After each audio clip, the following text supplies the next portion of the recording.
નમસ્તે મિત્રો, આપનું સ્વાગત છે યુટ્યુબ ચેનલ ગ્લીમ ઓફ ગોડમાં। આજે આપણે છઠ્ઠો અધ્યાય આત્મસંયમ યોગમાં આગળ વધીશું। શ્રી ભગવાન બોલ્યા, જે માણસ કર્મફળનો આશ્રય લીધા વિના કરવા યોગ્ય કર્તવ્ય કર્મ આચરે છે તે સંન્યાસી તેમજ યોગી છે, જ્યારે કેવળ અગ્નિનો ત્યાગ કરનારો સંન્યાસી નથી અને માત્ર ક્રિયાઓનો ત્યાગ કરનારો યોગી નથી। હે પાંડવ, જેને સંન્યાસ કહે છે એને જ તું યોગ જાણ, કેમ કે સંકલ્પોનો ત્યાગ ન કરનાર કોઈ માણસ યોગી નથી હોતો। યોગમાં આરૂઢ થવા ઈચ્છુક મનનશીલ માણસ માટે નિષ્કામ ભાવે કર્મ કરવું એ જ યોગની પ્રાપ્તિમાં હેતુ કહેવાય છે, અને યોગારૂઢ થયા બાદ એ યોગરૂઢ માણસનો જે સમસ્ત સંકલ્પોનો અભાવ છે એ જ કલ્યાણમાં હેતુ કહેવાય છે। જે વખતે નથી તો ઇન્દ્રિયોના ભોગમાં આસક્ત થતો કે નથી કર્મોમાંય આસક્ત થતો, તે વખતે સગળા સંકલ્પોનો ત્યાગી માણસ યોગારૂઢ કહેવાય છે। પોતાના વડે પોતાનો સંસાર સાગરથી ઉદ્ધાર કરે અને પોતાને અધોગતિમાં ન નાખે, કારણ કે માણસ પોતે જ પોતાનો મિત્ર છે અને પોતે જ પોતાનો શત્રુ છે। જે જીવાત્મા દ્વારા મન અને ઇન્દ્રિયો સહિત શરીર જીતવામાં આવ્યું છે એ પોતે જ મિત્ર છે, અને જેના વડે મન અને ઇન્દ્રિયો સહિત શરીર નથી જીતવામાં આવ્યું એના પ્રત્યે એ પોતે જ શત્રુની જેમ શત્રુતામાં વર્તે છે।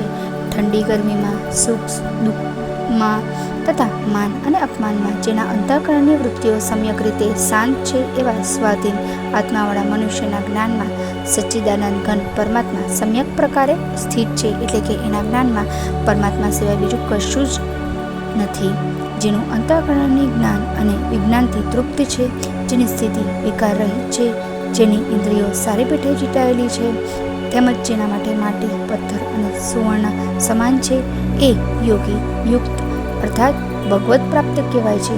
સુહૃદ, મિત્ર, શત્રુ, ઉદાસીન, મધ્યસ્થ, દ્વૈષ્ય તેમજ બંધુ ગુણોમાં, ધર્માત્માઓમાં અને પાપીઓમાં પણ સમાન ભાવ રાખનાર ઘણો શ્રેષ્ઠ છે।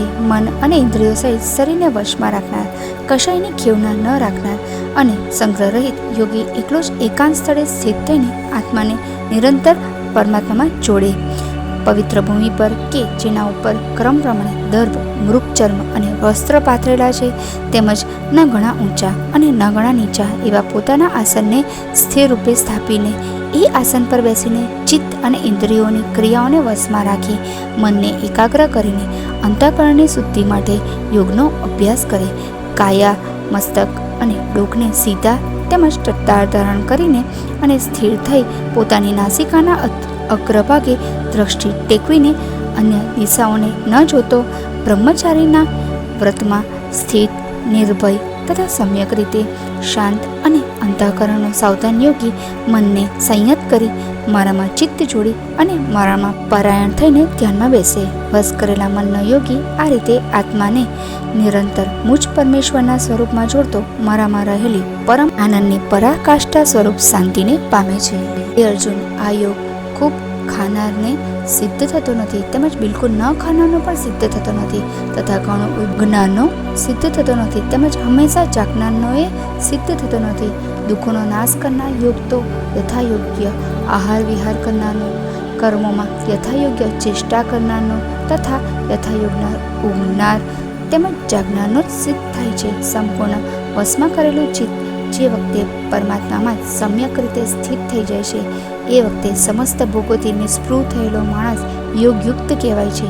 જે રીતે વાયુ વિનાના સ્થાનમાં રહેલી દીવાની જ્યોત ડોલતી નથી, એવી જ ઉપમા પરમાત્માના ધ્યાનમાં લાગેલા યોગીના ચિતાયેલા ચિત્તની કહેવાય છે। યોગના અભ્યાસથી નિરુદ્ધ થયેલું ચિત્ત જે અવસ્થામાં ઉત્પત્તિ પામે છે અને જે અવસ્થામાં પરમાત્માના ધ્યાનને લીધે શુદ્ધ થયેલી શુદ્ધ બુદ્ધિ દ્વારા પરમાત્માનો સાક્ષાત કરતો સચ્ચિદાનંદ ઘન પરમાત્મામાં જ સંતુષ્ટ રહે છે। ઇન્દ્રિયોથી અતીત માત્ર શુદ્ધ થયેલી સૂક્ષ્મ બુદ્ધિ દ્વારા ગ્રહણ થઈ શકે એવો જે અનંત આનંદ છે એને જે અવસ્થામાં અનુભવે છે અને જે અવસ્થામાં સ્થિત આ યોગી પરમાત્માના સ્વરૂપથી કદીય વિચલિત થતો જ નથી।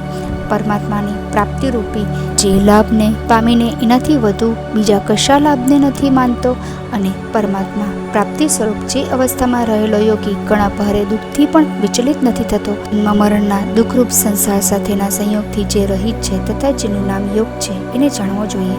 એ યોગ નહીં કંટાળેલા અર્થાત ધૈર્યશીલ અને ઉત્સાહી ચિત્તથી નિશ્ચયપૂર્વક કરવો જોઈએ.